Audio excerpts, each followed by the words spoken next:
Tuhan itu menunggu sampai pulih segala sesuatu, dia kembali. Dia itu menunggumu. Dia ingin bekerja sama denganmu untuk memulihkan sesuatu di hidupmu.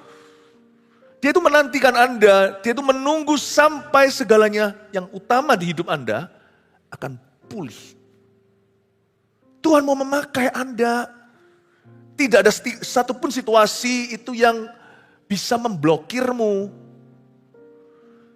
Segala keadaan yang Tuhan izinkan itu justru Tuhan izinkan demi kemuliaannya. Bagaimana kita tahu bahwa dia adalah Yehova Rafa atau Allah yang menyembuhkan. Kalau kita nggak sakit dulu, bukan berarti mari kita minta sama Tuhan agar kita dibuat sakit, bukan. Tapi kalau kita sudah sakit, percayalah Tuhan bisa pakai keadaan ini. Kalau kita belum sembuh, Tuhan bisa tunjukkan glory, kemuliaan dalam karakter kita. Saya ingat ketika saya sebagai seorang gembala sidang pun, ketika saya sakit pun, justru saya diuji. Untuk siapa saya hidup? Kalau waktu saya sakit, saya mengeluh dan mengasihani diri sendiri. Nah, nampak kan dia hidup untuk siapa? Saya ini cancer survivor. Seperti beberapa Anda. Waktu saya kena itu saya doakan begitu banyak orang penderita kanker tanpa mereka tahu kondisi saya. Dan saya juga tidak cerita-cerita. Toh mereka tidak tanya, dan saya nggak apa-apa. Saya dahulukan orang lain. Bagaimana saya tahu untuk siapa saya hidup? Kalau saya tidak diuji dulu. Kalau saya tidak diuji dulu, ujian itu membuat Anda melihat kemuliaan Allah. Pokoknya ya, apapun keadaan yang Anda hadapi, itu semuanya pasti ada tujuan indah. Jadi, kalau kita lagi ngalami sesuatu itu, jangan langsung kita itu menjauh. Kita langsung lari dari Tuhan. Justru kita bawa situasi itu kepada Yesus dan berkata, Tuhan, pakailah ini Tuhan. Aku mau kerjasama dengan Tuhan. Aku tidak mau terus-menerus jadi pasiennya sorga. Aku mau jadi mitra. Aku mau jadi partnernya Tuhan. Di dalam situasi keadaan ini, jadikan aku mitra atau partnernya Tuhan Yesus. Use me Lord. Pakailah aku Tuhan dan pakailah keadaan ini Tuhan untuk mendatangkan kemuliaan bagi namamu. Amin. Sekarang saya tunjukkan nyanyian ziarah. Ketika Tuhan memulihkan keadaan Sion, keadaan kita seperti orang-orang yang bermimpi.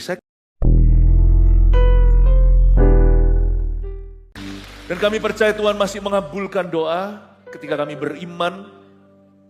Ajari kami ya Tuhan Yesus bagaimana kami boleh beriman kepadamu. Untuk kami, keluarga kami, dan orang-orang ya Tuhan yang kami kasihi. Pada hari ini kami mengenang dan mengingat bahwa sumber berkat kami itu bukan dunia, bahkan bukan pada talenta kemampuan kami, tetapi dari Engkaulah segala yang baik, yang sempurna. Engkaulah orang tua yang lebih tua dari nenek moyang kami semua. Engkau adalah yang paling dituakan dalam hidup kami, Raja di atas segala raja, Tuhan di atas segala Tuhan, Bapa segala roh. Tuhan Yesus, kami tunduk kepadamu, kami ingin dengar suaramu, pakai lidah bibir hamba sebagai seorang pengkhotbah. Di balik setiap perkataan hamba, biarkan Tuhan yang berbicara secara individu kepada masing-masing dombamu. Jamah yang sakit Tuhan, sembuhkan yang menderita. Dan kami berdoa Engkau hiburkan yang berkabung, dan Engkau bangkitkan yang patah semangat ya Tuhan. Kiranya berkat-Mu melimpah-limpah atas kami, sehingga kesakitan tidak menimpa kami. Kau memperluas daerah kami dan mengabulkan doa kami. Sembunyikan hamba di balik salib-Mu di dalam nama Tuhan Yesus. Haleluya. Amin. Shalom semua, mari kita berikan tepuk tangan bagi Tuhan. Puji Tuhan. Sebelum duduk, ya, kan hari ini nuansanya lagi Imlekan. Saya bersyukur loh. Karena nanti Senin depan saya pergi ke Malaysia, saya bertemu dengan 500-an hamba-hamba Tuhan dari gereja-gereja Chinese di dunia. Jadi saya seperti hari ini diurapi, dipersiapkan untuk mementori, memuridkan mereka nanti para pendeta dan hamba-hamba Tuhan dari seluruh dunia. Yang berbicara bahasa Chinese. Nah, doakan saya ya, supaya Chinese saya semi-semi lancar.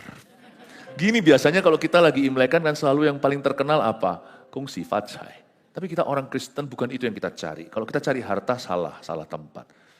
Sebab uang tidak membuat kita paling bahagia. Bisa buat kita happy tapi sementara. Siapa yang membuat kita happy? Tuhan.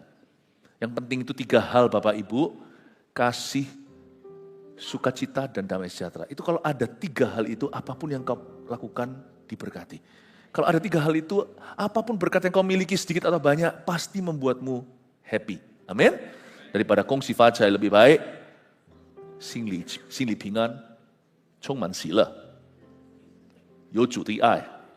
Ya apa ngomongnya itu? Pak John Lee silakan diulangi. Gampang kok, ngomong aja kanan kirinya Ju Yesus ai nih, cukup. Tuhan Yesus mengasihimu, amin, amin. Kasih tepuk tangan untuk Tuhan Yesus, amin. Puji Tuhan, silakan duduk. Tuhan kasih, puji Tuhan, terima kasih. Kasih tepuk tangan untuk present worship-nya dari senior. Wow, semangatnya itu loh, semangat AOG, sungguhan ya. Luar biasa. Saya rasa senior kita menyala itu sungguhan. Coba lihat kanan kiri, gak silau apa? Anda lihat wajah orang di kiri kanannya. Silau ya, bersinar terang. Mazmur 126 itu Tuhan taruh deep, dalam sekali di hati saya untuk saya sampaikan kepada Anda tentang bagaimana orang Kristen gak boleh kehilangan pengharapan. Pengharapan kita itu bukan pengharapan palsu. Pengharapan kita itu ada fondasinya. Yesus sudah beli segala sesuatu yang hilang, tapi ada pada janji Tuhan di hidupmu yang belum digenapi, belum terjadi. Itu Yesus sudah beli lunas di Kalvari. Di Golgota itu pembayarannya tidak main-main, yaitu nyawa anak Allah. Bukan supaya kita masuk ke sorga, tapi supaya segala sesuatu yang adalah janji Tuhan di hidup kita itu pasti akan diberikan. Dan kita manusia itu tidak lepas dari kesalahan. Pasti juga ada dari sisi kita kekurangan-kekurangan. Kalau kita merenungkan aja di belakang, lalu kita ingat semua keteledoran kita, kecerobohan. Aduh, andai kata begitu ya dulu aku olahraga. Kalau enggak sekarang, lihat ini, sekarang encok semua. Nah, saya ada penyesalan seperti itu dulu. Dulu kalau saya masih main bola basket sama teman-teman saya waktu sekolah, enggak pakai pemanasan, karena anak muda badannya sudah panas. Zaman dulu, udah langsung barusan aja sampai ke lapangan, langsung lari kiri kanan, langsung sana sini. Lalu habis itu berkali-kali saya mengalami ini ya, cedera. Dan cedera itu hari ini masih saya bisa rasakan. Tahu gitu dulu diberesin ya, waktu masih tulangnya lebih muda. Dulu juga kalau masa-masa saya sekolah di musim dingin, ya kira-kira 5 derajat, 7 derajat itu saya cuma pakai satu kaos gitu aja, kaos biasa, keluar. Kuat sekali. Sekarang belum tua, tetapi sudah gak sekuat dulu. Badannya sekarang lebih dingin. Kalau saya tahu gitu, kalau Anda tahu dulu pasti lebih jaga tubuh. Tapi badan itu bukanlah yang terutama. Yang terutama bukan hanya jasmani, tapi hubungan. Mungkin ada orang-orang di sini yang menyesal, tahu gitu, aku dulu luangkan lebih banyak waktu sama anak-anakku. Cepat gede ya. Nah sekarang balas dendamnya ke cucu rasanya gitu. Rasanya mau setiap kali pergi itu selalu kepikirannya cucu, bukan anak misalnya. Tapi tetap mau di dalam hati itu kalau di otak-atik ada penyesalan. Tahu gitu dulu ya, aku tuh ada kehilangan waktu sama anakku yang nomor ini. Anakku yang nomor 3, nomor 2. Atau anak sulungku. Tahu gitu ya dulu ya, aku gak sesibuk itu kerja, cari uang. Aku kehilangan masa kecil anak-anakku. Pasti kita semua itu punya penyesalan. Belum lagi yang berurusan dengan dosa. Aku dulu pernah buat satu salah. Pernah sekali mengucapkan kata-kata yang sembrono. Dan itu membuat runtuh retak hubunganku dengan keluargaku. Dengan sanak saudaraku. Aduh, andai kata aku bisa ulang ya. Aku tidak akan begitu. Hanya kita gak berani mengakuinya. Kita hanya gumun di hati. Karena kita terlalu gengsi untuk mengakui. Ayo coba sekarang saya tanya dulu kejujuran kita. Adakah di antara kita punya penyesalan-penyesalan yang seperti itu di dalam hidup ini? Yang angkat tangan jujur, yang tidak angkat tangan masih gengsi dia. Padahal di hati tahu, setiap kita manusia gak lepas dari kesalahan, pasti ada penyesalan. Makanya ayat ini menunjukkan kepada kita bagaimana Tuhan memulihkan tahun-tahun, bulan-bulan, minggu-minggu, dan hari-hari yang hilang di hidup kita. Gimana Tuhan memulihkan masa lalu kita tanpa harus kita hidup di masa lalu kita. Kita hidup di masa kini dan kita harus melihat masa depan, tapi Tuhan bisa memulihkan masa lalu kita loh. Tahukah Anda?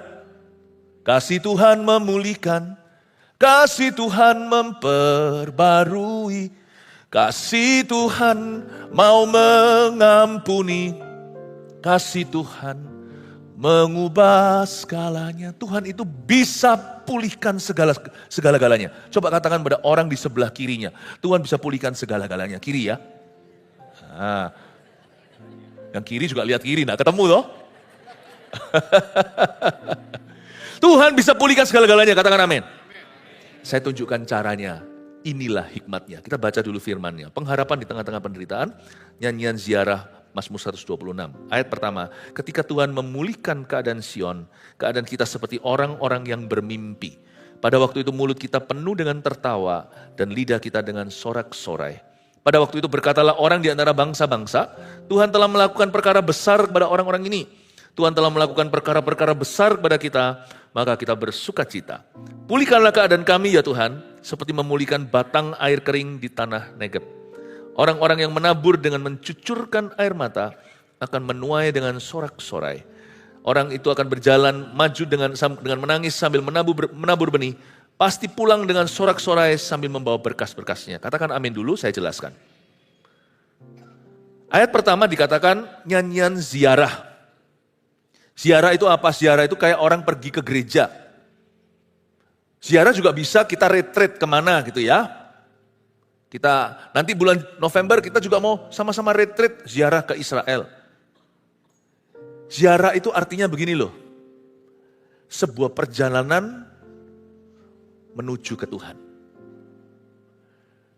Tuhan itu bukan hanya ada di sorga, itu iya. Tapi Tuhan itu sekarang menunggumu di setiap pemulihan yang akan terjadi di hidupmu. Tuhan tuh ready, Tuhan tuh siap memulihkan segala sesuatu. Saya nggak buka satu-satu aja ayatnya, di kitab Kolose dikatakan, dialah pengharapan akan kemuliaan. Yesus itu sengaja sekarang itu belum datang kembali seperti yang dia janjikan, karena dia masih belum memulihkan segala perkara. Itu ada ayatnya. Tuhan tuh menunggu sampai pulih segala sesuatu, dia kembali. Dia itu menunggumu. Dia ingin bekerja sama denganmu untuk memulihkan sesuatu di hidupmu. Dia itu menantikan Anda, dia itu menunggu sampai segalanya yang utama di hidup Anda akan pulih. Tuhan mau memakai Anda. Tidak ada satupun situasi itu yang bisa memblokirmu. Segala keadaan yang Tuhan izinkan itu justru Tuhan izinkan demi kemuliaannya. Bagaimana kita tahu bahwa dia adalah Yehova Rafa atau Allah yang menyembuhkan kalau kita nggak sakit dulu. Bukan berarti mari kita minta sama Tuhan agar kita dibuat sakit, bukan. Tapi kalau kita sudah sakit, percayalah Tuhan bisa pakai keadaan ini. Kalau kita belum sembuh, Tuhan bisa tunjukkan glory, kemuliaan dalam karakter kita. Saya ingat ketika saya sebagai seorang gembala sidang pun, ketika saya sakit pun, justru saya diuji. Untuk siapa saya hidup? Kalau waktu saya sakit, saya mengeluh dan mengasihani diri sendiri. Nah, nampak kan dia hidup untuk siapa? Saya ini cancer survivor. Seperti beberapa Anda. Waktu saya kena itu saya doakan begitu banyak orang penderita kanker tanpa mereka tahu kondisi saya. Dan saya juga tidak cerita-cerita. Toh mereka tidak tanya, dan saya nggak apa-apa. Saya dahulukan orang lain. Bagaimana saya tahu untuk siapa saya hidup? Kalau saya tidak diuji dulu. Kalau saya tidak diuji dulu, ujian itu membuat Anda melihat kemuliaan Allah. Pokoknya ya, apapun keadaan yang Anda hadapi, itu semuanya pasti ada tujuan indah. Jadi, kalau kita lagi ngalami sesuatu itu, jangan langsung kita itu menjauh. Kita langsung lari dari Tuhan. Justru kita bawa situasi itu kepada Yesus dan berkata, Tuhan, pakailah ini Tuhan. Aku mau kerjasama dengan Tuhan. Aku tidak mau terus-menerus jadi pasiennya sorga. Aku mau jadi mitra. Aku mau jadi partnernya Tuhan. Di dalam situasi keadaan ini, jadikan aku mitra atau partnernya Tuhan Yesus. Use me Lord. Pakailah aku Tuhan dan pakailah keadaan ini Tuhan untuk mendatangkan kemuliaan bagi namamu. Amin. Sekarang saya tunjukkan nyanyian ziarah. Ketika Tuhan memulihkan keadaan Sion, keadaan kita seperti orang-orang yang bermimpi. Saya kasih latar belakangnya sederhana. Ini ditulis oleh seorang hamba Tuhan bernama Ezra. Ezra ini yang menulis juga kitab Ezra di Perjanjian Lama dan beberapa kitab yang lain juga di Perjanjian Lama. Ezra ini seorang hamba Tuhan yang pulang kembali ke kampung halaman, yaitu ke Yerusalem, ke Israel. Setelah bangsa Israel mengalami pembuangan, mereka itu diasingkan karena kalah perang. Bangsa Israel itu diangkut boyongan dan dibawa ke Babel atau Babilonia. Jadi mereka orang Israel itu semua dikuras habis, disisain yang cacat, yang gak berdaya. Disisain semuanya itu di Yerusalem, tapi sisanya semua diangkat ke Babel, yaitu di daerah Irak, Iran sana hari ini. 70 tahun mereka itu di pembuangan. Kali ini mereka pulang. Dan waktu mereka pulang itu alias pulih, itu seperti berziarah. Mereka hampir-hampir gak bisa percaya ini sungguhan terjadi.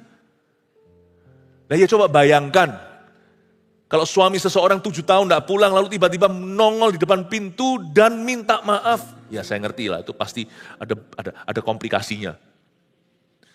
Nah, misalnya di sini ada orang yang anaknya itu sakit kulit. Kasihan loh, blontang-blontang, obatin mana-mana gak sembuh. Lalu tiba-tiba 7 tahun kemudian, udah gitu aja lenyap penyakitnya. Kita sampai hampir gak percaya. Hampir gak percaya. Orang yang selalu di bawah taraf kemiskinan, apes demi apes melulu. Jangankan beli sesuatu, ngontrak rumah lagi, bayar tagihan aja gak bisa.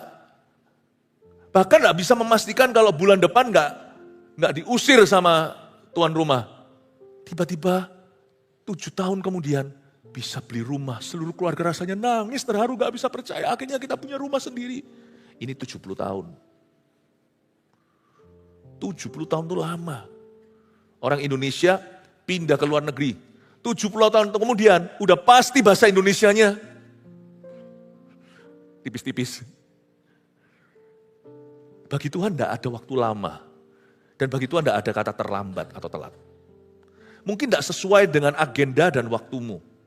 Tapi kalau Tuhan bilang sesuatu bisa pulih, lama pun kau nanti.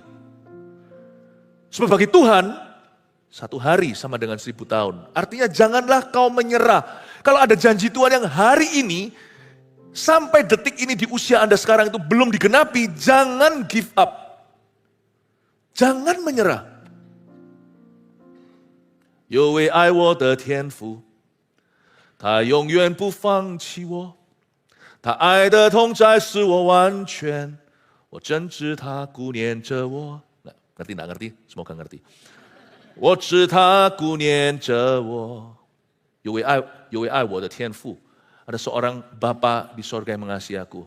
Ta永远不放弃我. Dia selama-lamanya tidak akan menyerah atas hidupku. Kasihnya itu melepaskan aku. Aku tahu yakin seyakin-yakinnya bahwa dia mencintai aku. Ada seorang Bapa di sorga yang tidak pernah menyerah atas saya. Kalau Tuhan pernah berkata sesuatu di masa muda Anda, mungkin waktu Anda belum umur 30. Tapi sekarang belum digenapi. Percayalah janji itu. Asal itu dari firman, bukan dari halusinasi. Berhenti halusinasi, mau sampai kapan? Sudah jadi bubur masih dihalusi. Ngerti enggak? Belum enggak ngerti ya? Halusinasi kan? Menghaluskan nasi kan? Kalau itu bukan dari halusinasi, tapi dari firman dan doa, jangan kau serahkan ke tangan setan dan berkata, Tuhan salah, atau aku salah dengar. Pegang teguh Bapak Ibu. Kalau Tuhan pernah berkata, cucu Anda akan sembuh, percaya yakin penuh. Kalau Tuhan berkata, anak Anda akan kembali ke jalan Tuhan, sampai hari ini pun telepon rumah aja gak pernah. Jangan kau menyerah. Bagi Tuhan itu tidak ada waktu yang pendek, waktu yang panjang. Tuhan itu kekal selama-lamanya. Asal dia berfirman, pasti digenapi. Katakan amin. Miliki iman. Katakan pada orang kanannya sekarang, semoga ketemu. Miliki iman. Amin. Ketika Tuhan memulihkan keadaan Sion, waktu mereka kembali sungguhan, mereka hampir gak percaya itu. Waktu perjalanan ke sana, mereka tentunya gak punya pesawat ya, mereka jalan kaki. Itu lama loh, berbulan-bulan untuk mencapai Irak, Iran. Itu dari Yerusalem itu. Ini semua di Timur Tengah. Itu mereka sampai ke sono itu, lama. Ada juga yang mungkin naik keledai, bahkan yang kaya naik kuda. Tapi waktu mereka sampai di sana berminggu-minggu berbulan kemudian, waktu di perjalanan itu mereka toleh-tolehan dan berkata, wow, hampir aku tidak bisa percaya pada waktu itu mulut kita penuh dengan tertawa ya dua. Dan lidah kita dengan sorak-sorai rasanya, gak percaya loh, gak percaya. Baru berapa minggu yang lalu, sebelum saya ke Brasil, saya mendoakan satu orang, anak kan gak bisa bohong ya. Mata satunya buta total. Gak usah dites. Tiba-tiba anak itu nangis lalu peluk mamanya. Mamanya tanya, kamu lihat? Dia hampir gak percaya. Makanya anak hanya bisa ekspresikan dengan tangisan. Karena mungkin dia rasa, I cannot believe it. Aku bisa melihat.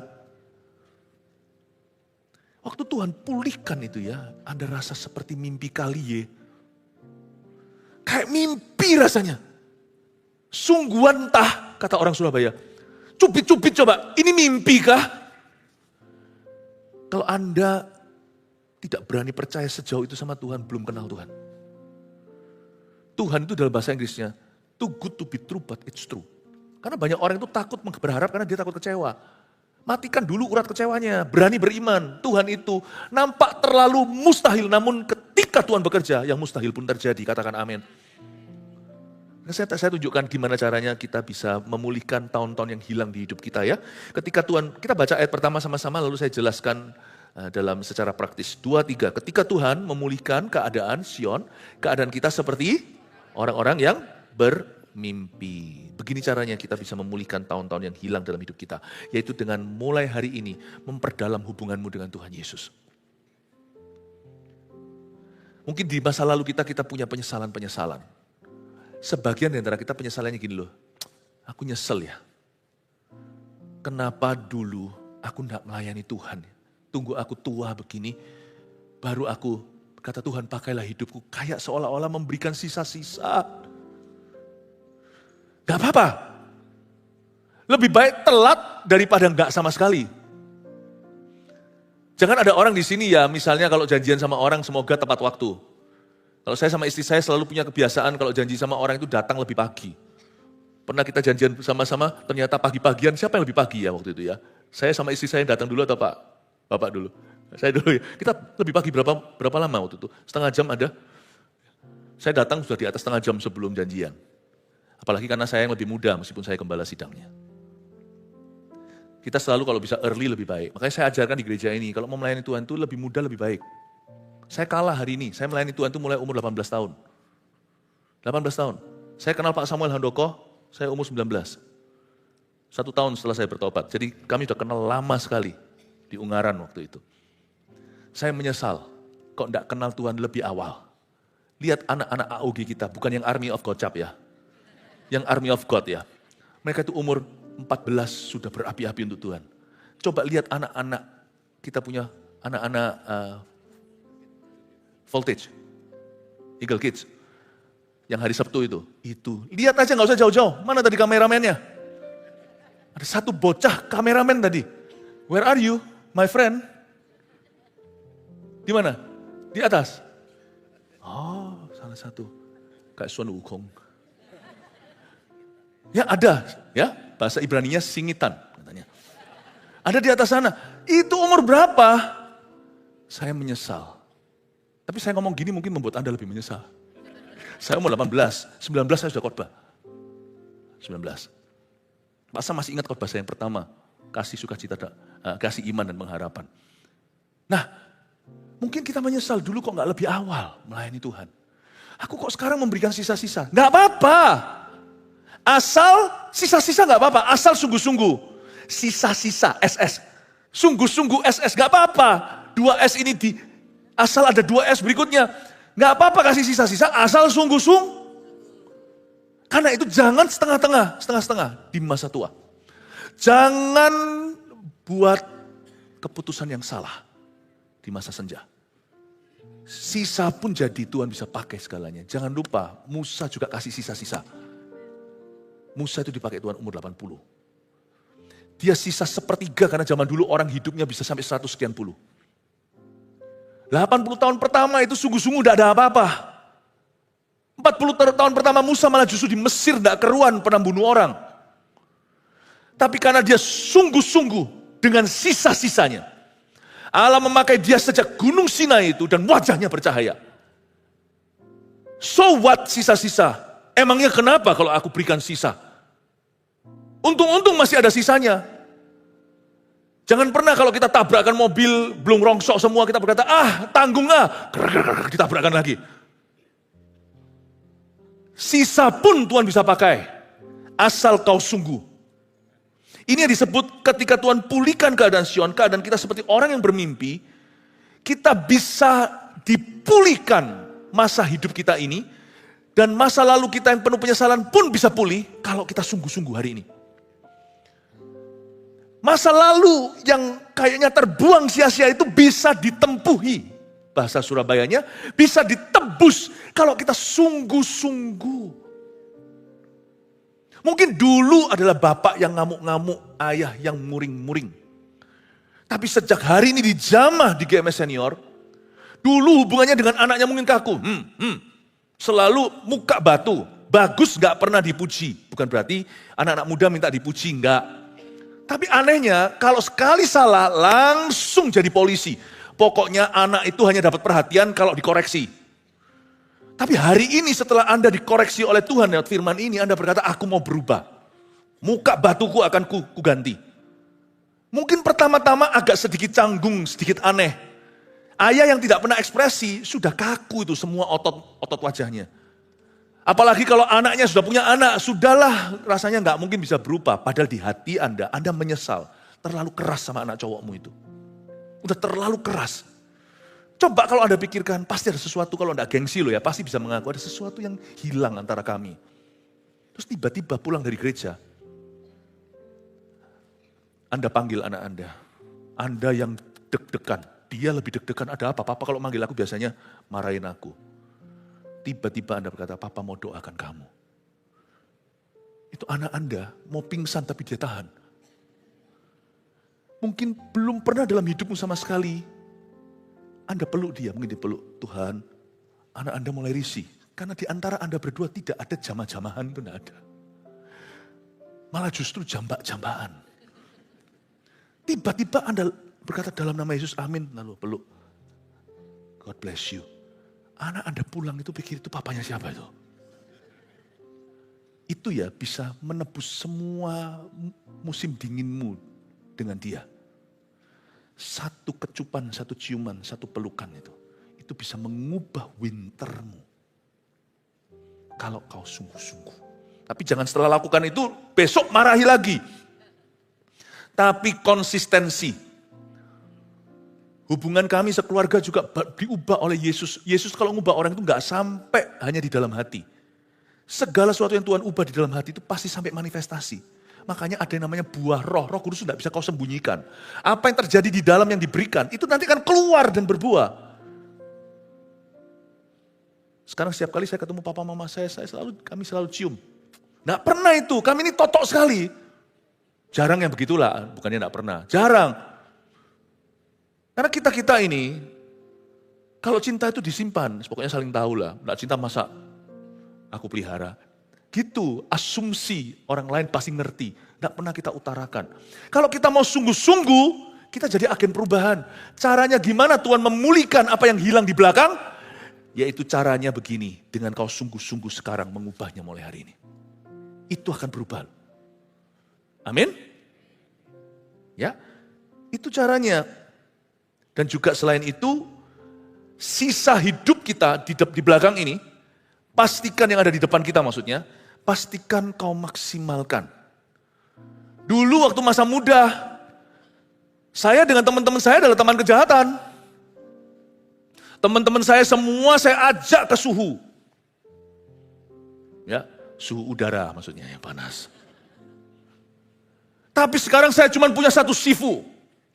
Saya cuma punya satu sifu, yaitu Tuhan Yesus. Dulu berapa banyak orang yang ku ajak rusak. Mungkin kerusakan itu kan bisa macam-macam. Ada orang sih kerusakannya itu dugem. Ada juga yang apa? Ada juga orang-orang yang belum percaya Tuhan itu menuntun yang lainnya untuk turut gak percaya.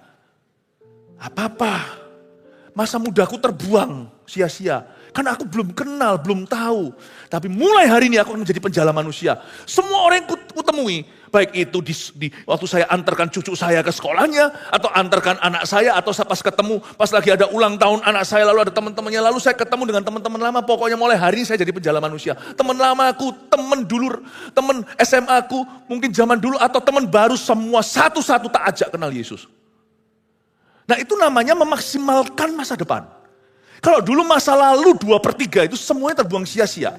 Kita bawain orang semuanya ke setan. Mulai sekarang akan bawa semua orang ke Tuhan. Kalau kita punya tekad itu, Tuhan akan melihat dan berkata, aku akan pulihkan hidupmu yang hilang di belakang. Dengan apa yang akan aku lakukan di hidupmu sekarang. Kamu akan lihat masa depanmu penuh pengharapan. Amin. Jangan kalah sama anak-anak muda. Anak-anak muda kalau lengah pasti kan dibalap sama senior. Dulu waktu kecil kan ada satu ilustrasi. Ini hanyalah cerita fantasi, ini bukan cerita reality. Ingat gak cerita tentang perlombaan antara kura-kura dan kelinci? Menang mana Bapak Ibu? Kura-kura? Enggak. Ya kelinci lah kalau kelinci itu mau sungguhan. Iya kan, kura-kura lawan kelinci kalau diadu pasti menang kelinci lah. Kelinci lompat sekali aja, kura-kura perlu 10 langkah. Tapi masalahnya si kelinci itu merasa dirinya cepat, dirinya mudah, dirinya hebat. Nyantai dia, tengah-tengah jalan dia tidur. Tenang, waktuku masih banyak. Tidur siang. Tapi kura-kura merasa waktuku sedikit dan usahaku besar. 1 langkahnya dia, 10 langkah kecilku. Aku harus lari, meskipun larinya dia itu dari atas sini waktu kita lihat kayak jalan. Tahu nggak keong yang ketakutan itu di depan Anda kayak tidak bergerak, dia udah lari setengah mati. Bekecot itu. Tapi akhirnya tetap kau injak kan. Padahal dia udah lari setengah mati. Kura-kura tahu usahanya besar, jeripayah lelah. Dia tahu bahwa kalau dia nggak lari setengah mati, sisa waktunya sedikit. Dia harus lari selamatkan diri. Dalam cerita itu kita tahu waktu kita SD. Akhirnya ironis, yang sampai garis finish, kura-kura dulu. Bukan karena kelincinya kalah, tapi karena kelincinya lengah. Anak muda yang kira, gua banyak waktu. Sama senior yang berkata, waktuku enggak banyak. Yang sini berkata, asal-asal. Aku loh punya banyak waktu, saldoku masih banyak. Yang sini berkata, yang aku punya hanya sisa. Yang satu berkata, nanti saja. Yang satu berkata, hanya ini Tuhan, persembahanku, segenap hidupku, jiwa dan ragaku. Sebab tak kumiliki harta kekayaan, apalagi waktu yang cukup berarti. Untuk ku persembahkan, hanya ini Tuhan, permohonanku. Terimalah Tuhan persembahanku. Lalu dia doa begini, hati-hati kalau senior berdoa begini. Anak muda pun bisa dibalap kalau mereka lengah. Pakailah hidupku sebagai alatmu seumur hidupku. Pakailah hidupku sebagai alatmu sisa hidupku. Hati-hati anak-anak muda. Sebab kura-kura akan sampai ke garis finish dulu. Bapak Ibu Saudara, bagaimana Tuhan bisa memulihkan apa yang hilang di belakang? 1, kau sungguh-sungguh. 2, kau maksimalkan waktu. Sekarang waktunya. Makanya sekarang orang tua itu bukan waktunya. Kalau di usia tertentu baru memulai sesuatu. Finish apapun yang kau mulai. Jangan pindah-pindah gereja. Buang-buang waktu. Jangan pindah-pindah ministry. Buang-buang waktu. Sungguhan. Buang-buang waktu. Jangan habis itu pindah-pindah kerja. Apa itu kripto? Apa itu kripto ya? Apanya kripel ya itu? Loh silakan gak apa-apa, namanya orang awet muda dan orang masih berjiwa muda mau belajar. Tapi jangan coba-coba. Itu bukan musimmu lagi. Coba-coba. Musim Anda itu setia, maksimalkan lari. Lari kencang. Melayani itu melayani sungguh-sungguh. Komitmen, kan nggak lucu. Orang sudah menikah 50 tahun. Ya kan? Bukan silver lagi, bukan lagi istrinya jadi silver queen. Tapi sudah pernikahannya itu pernikahan emas. Menuju pernikahan berlian 60. Terus moro-moro, kata orang Surabaya, tiba-tiba cerai. Bukan waktunya di usia itu cari istri muda. Tapi bersama dengan istrimu, layani keluargamu hingga warisan yang diturunkan sampai anak cucu adalah takut akan Tuhan. Betul kan? Itulah salah satu hal yang paling ngilu dalam hidup ini kan. Kalau kita mendengar orang setelah menikah sekian lama tiba-tiba udah sampai usia yang matang, cerai. Ya enggak? Itu kan seperti miris di hati kan. Rasanya kayak, lu ya ngapain ya kan? Ngapain? Masa senior, bukan masa coba-coba. Bukan masa di mana kau membuat kesalahan baru. Tapi di area yang sama terus buat kesalahan baru enggak apa-apa. Terus belajar untuk memperbaiki. Tapi jangan buat kesalahan yang konyol. Tuhan mau memulihkan. Tuhan tidak mau mulai dari nol. Tuhan mau mulai dari minus-minusmu di masa lalu Anda. Tuhan akan pulihkan itu. Jangan bawa Tuhan kembali ke titik nol. Ayo lari sama Tuhan. Kalau sekarang di usia senior belum dibaptis, cepat Koko dan Cece senior. Cepatlah. Cepatlah. Ditelan semua. Nunggu apa? Baptisan itu sekolah dasar kerajaan sorga. Come on already, cepetan. Itu loh sebelah kaca itu loh. Di situ ada baptisan, ayo masuk ke sana setelah ini. Lalu setelah masuk ke sana ngomong sama Tuhan, jadikan aku turbo Tuhan. Aku akan lari dalam rencanamu. Mulai lihat satu-satu, teleponin teman-teman Anda. Siapa yang masih ada? Siapa yang masih kerja? Siapa di mana? Teleponin, ayo. Ikut Tuhan. Ya Tuhan pimpinlah langkahku. Ku tak berani jalan sendiri. Sertamu itulah doaku. Ajarku merendahkan diri. Menurut firman-Mu setiap hari. Ketiga, jadikan pelita dalam kap dan mencari domba yang sesat. Itulah kerinduan jiwaku dan mencari domba yang sesat. Itulah kerinduan jiwaku. Tidak semua orang digembalakan di gereja yang sama yang memberi penekanan yang sama. Saya tidak yakin teman-teman Anda sebaya ya, yang dulu teman SMA atau teman apa gitu ya, atau teman sekolah dan sebagainya itu pasti diinjili sama anak cucunya, nggak tentu. Nggak semua gereja menekankan, juga di gereja kita tekankan. Ayo kita harus memenangkan keluarga kita. Dari anak kecil pun di Eagle Kids tadi ditekankan tuh bapak mamanya berapa banyak yang, tapi nggak semua begitu. Jadi pasti ada teman-teman Anda yang sekalipun anak cucunya sudah Kristen, nggak tentu teman Anda sudah diselamatkan. Itulah porsi Anda, penjala manusia. Lari, my friend. Lari. Ada evangelis tertentu, penginjil-penginjil tertentu dalam tubuh Kristus. Yang mau tidak mau harus usia senior. Karena anak cucu tidak memenangkan mereka. Tidak semua gereja bergerak dengan cara yang sama. Dan gereja kita ini hanya salah satu gereja dari semua gereja yang ada di Indonesia maupun di dunia. Jadi kemungkinan itu porsi Anda yang harus Anda menangkan. Siapa di sini pasti punya teman yang belum dalam Tuhan? Oh, yang lainnya sudah ya. Tugas Anda Bapak Ibu. Amin. Ya.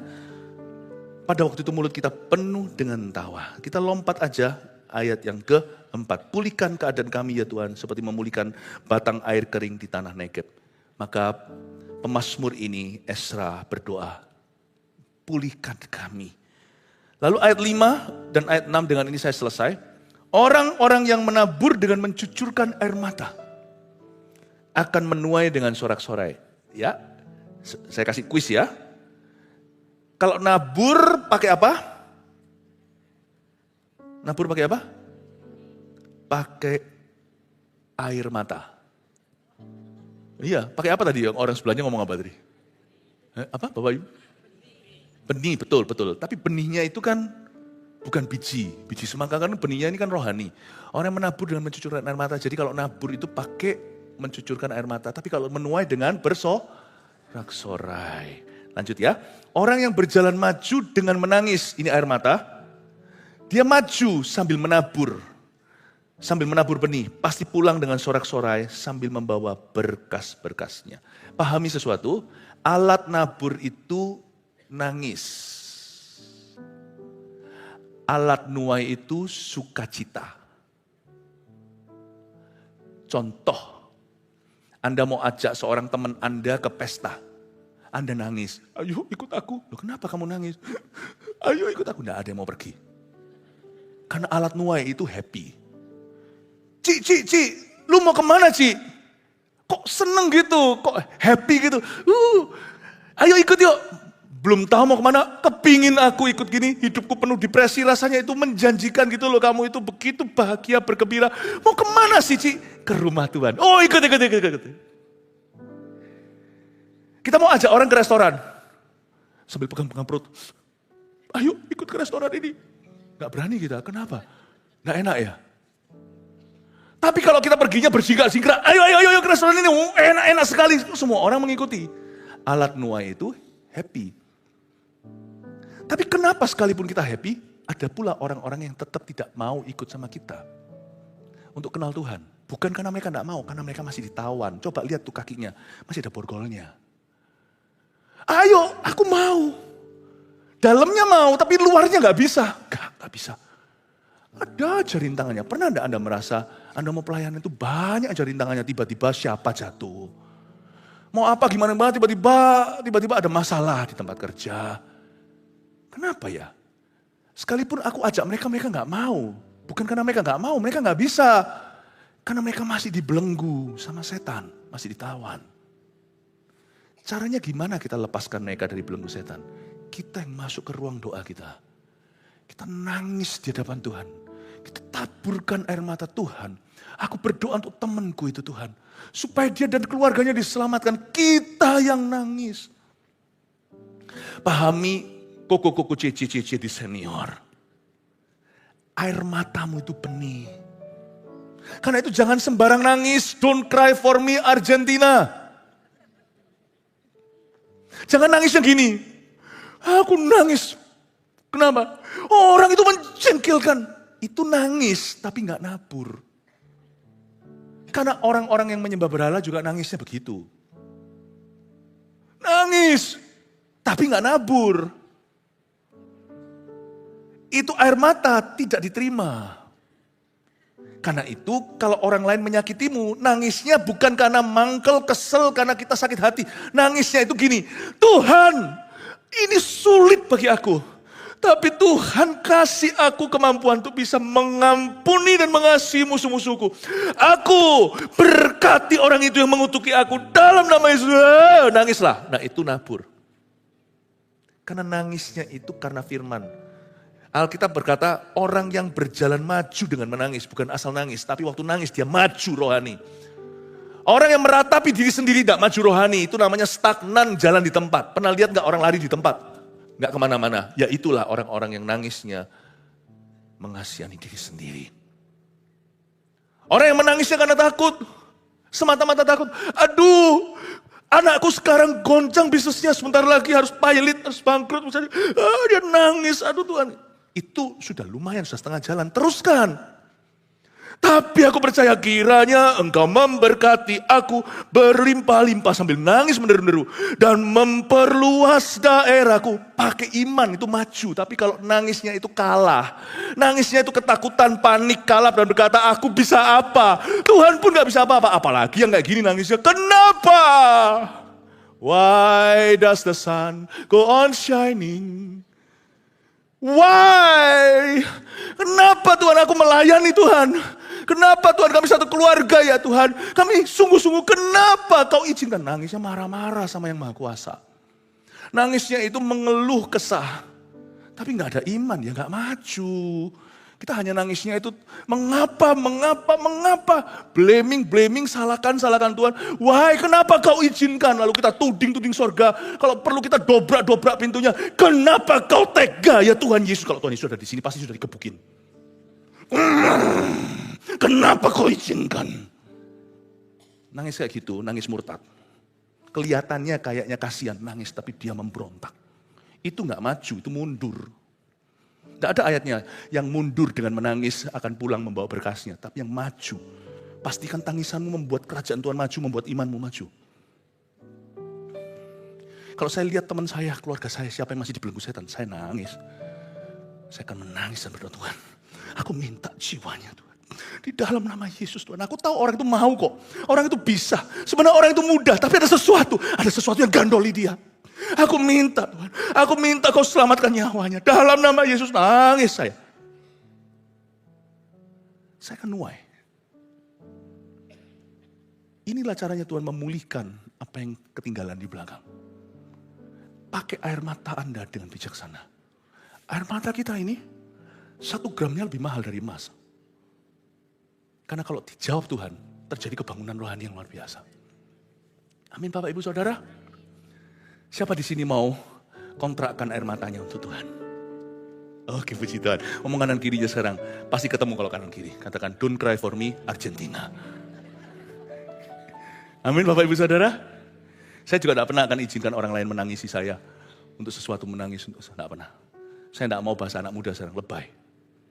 Kalau itu sesuatu tentang saya tidak akan mencuri perhatian. Tapi kalau itu tentang orang lain, saya pasti akan curi perhatianmu. Doakan.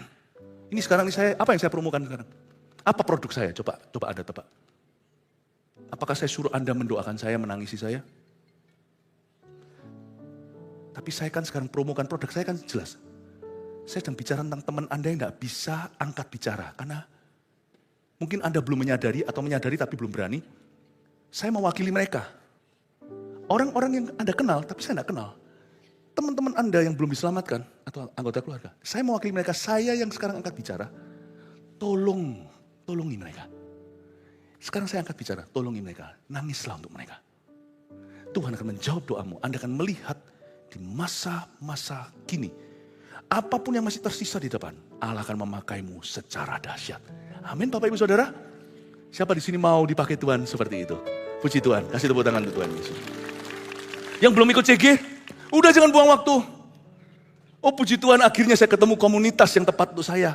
Bukan orang-orang yang kumpul hanya untuk makan-makan dan senang-senang yang gitu, di dunia sudah banyak. Saya akhirnya ketemu komunitas yang membuat saya dekat pada Tuhan.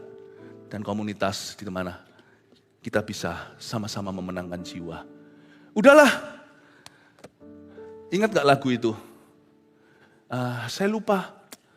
Itu loh, mungkin anak Anda waktu kecil atau cucu Anda pernah dengarkan, tapi zaman dulu sih. Itu loh yang apa? Didorong-dorong, ditarik-tarik untuk mau ke Tuhan. Apa itu? Lagunya anak kecil itu. Saya kok jadi ingat penyanyi anak kecil dulu sih, anak kecil sekarang pasti sudah gede. Ya. Jadi itu loh, sama Tuhan itu jangan terus minta ditarik-tarik, didorong-dorong, ditarik-tarik, didorong-dorong. Jangan buang waktu. Ke CG, ke gereja, ke ibadah. Ini sudah bukan zaman musimnya, masih harus didorong, ditarik lagi. Padahal dia sudah tahu kebenaran. Itu ya, kalau saya pakai tenaga yang sama untuk narik seseorang di sini, saya tarik orang-orang besok dari negeri Panda. Itu mereka sudah mengalami kebangunan rohani. Jangan Anda jadi sumbat botolnya kerajaan sorga. Tidak boleh manja. Justru di usia senior ini, sekali ketemu Tuhan harus lari, harus sungguh-sungguh kejar. Sekali ketemu komunitas yang pas seperti CG, aku tertanam. Sekali ketemu gereja yang sungguh-sungguh hidup, aku mau di sana. Gak usah ditarik 2 kali, gak usah didorong 2 kali. Satu, kita gak punya waktu, kita semuanya gak punya waktu banyak. 2, jangan kita buang waktu Tuhan. Karena dengan cara yang sama kalau saya pakai itu, saya bawa ke Afrika, itu orang-orang sudah bertobat 1 kampung. Beneran. Sudah 1 kampung. Saya belum ceritanya, dengan ini saya selesai ya, saya ceritain dia. Saya pernah pergi ke satu negara yang dimana orang Kristen dianiaya. Di sebuah pegunungan waktu itu ada 3.000 orang berkumpul. 3.000 itu semuanya adalah pemimpin-pemimpin alias pendeta-pendeta. Satu kota hanya boleh datang 1 pasang. Jadi bisa bayangkan, berarti ada 1.500 kota, atau denominasi gereja yang diwakili dalam satu pertemuan. Satu hari, 5 sesi. Mereka nggak capek-capek, saya yang capek-capek. Mereka bawa cracker, duduk di depan, takut kursi diambil orang. 5 kali itu kelaparan setiap hari. Mereka tidak berani pergi. Saya kira hanya mereka yang luar biasa. Saya pergi keluar, saya melihat sekitar ada ratusan emak-emak, orang-orang tua. Dan pakai bahasa dialeknya, bahasa daerah, bukan bahasa nasional. Mereka sambil ngobrol-ngobrol, sambil potong-potong lobak. Dan sambil nyanyi-nyanyi sukacita. Usianya usia bobo saya semua. Usianya adalah usia grandma saya. Dan mereka duduk begini sambil potong-potong lobak dan sayur, masak untuk 3.000 untuk 3.000 yang hadir waktu itu. 3.000 pemimpin itu. Saya lewati mereka, saya mau nangis. Mereka sukacita melayani Tuhan. Lalu habis itu supnya ditaruh di tengah. Nah, disinilah saya takut hepatitis. Karena semua orang masukkan ke tengah semuanya dan ambil makanan. Tapi saya ingat Tuhan berkata, kalau kamu pergi dalam misi, minum racun maut pun tidak akan mati. Saya tidak menantang, ayo mana racun maut. Enggak, tapi kalau gini, saya nggak ngambil, nggak sopan. Saya ngambil, gimana? Saya bilang, Tuhan inilah waktunya ayat ini harus berguna. Tak celupin sama saya, masuk sama-sama kita makan. Disediakan satu kerekan di belakang sana, kalau sampai tiba-tiba digerebek, saya harus diturunkan. Mirip seperti cerita Paulus, tapi nggak terjadi.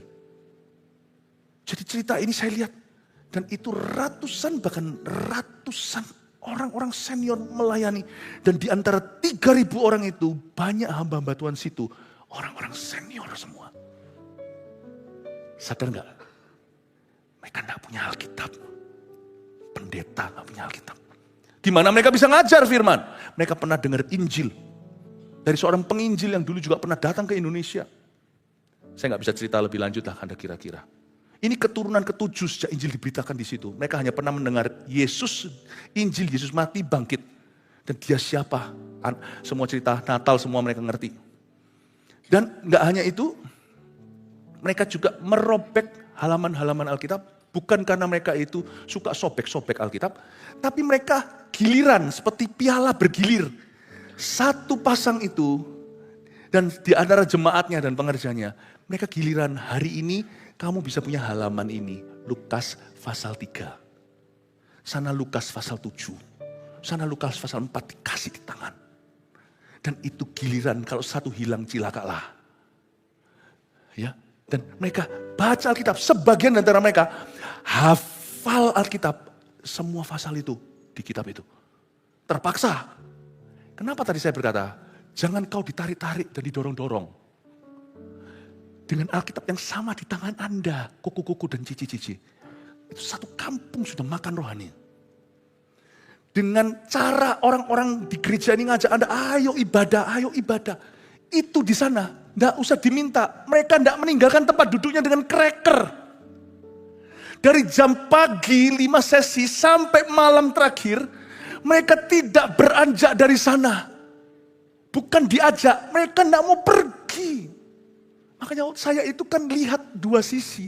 Waktu saya kembali lihat ada orang yang harus ditarik-tarik, didorong-dorong. Aduh, kalau saya bukan berarti gembala ya let go orang-orang itu. Lepaskan aja. Kasih tempat kerajaan surga untuk orang-orang yang kayak itu. Kasih tempat kerajaan surga untuk orang-orang seperti itu lebih layak. Amin Bapak Ibu. Saya tuh lihat itu. Di satu sisi lain, kembali lagi ke jemaat yang saya gembalakan. Saya jadi jendela misimu, memberitahu apa yang terjadi, apa yang Allah lakukan di seluruh dunia. Bapak Ibu Saudara, saya mau Anda untuk mengerti satu hal. Janganlah kita buang-buang waktu, mari kita sungguh-sungguh. Apapun juga yang ada dalam kehidupan kita, serahkan benar-benar kepada Tuhan, dan Tuhan bisa memakainya. Amin Bapak Ibu Saudara. Terakhir, sebelum saya selesai, ada satu orang yang barusan saya layani, 10 tahun tidak ke gereja. Singkat cerita, dia karena kecewa dengan Tuhan dan orang Kristen. Benar-benar sudah meninggalkan jalan Tuhan. 10 tahun. Saya melihat sendiri ketika dia datang ke gereja kita dipulihkan. 4 bulan terakhir hidupnya, 4 bulan terakhir. Dikembalikan semua yang hilang 10 tahun itu. Dalam keluarganya dalam pekerjaannya, dalam hidupnya, dalam tujuannya. Saya melihat sendiri dalam 4 bulan. Ayat ini bukan teori. Saya sebagai gembala melihat berkali-kali ini diulangi dalam kehidupan orang. Orang itu yang berkata, Tuhan, aku sudah buang waktu sekian di belakang. Dan kalau dia berkata, aku mau sungguh-sungguh, Tuhan langsung tangkap janjinya. Dan hari-hari ke depan itu seperti percepatan. Saya berdoa, Koko-Koko dan CC senior, semuanya sungguh-sungguh dipakai Tuhan mulai hari ini. Yang percaya katakan amin. Mari kita semua bangkit berdiri. Terima kasih Tuhan. Terpujilah namamu.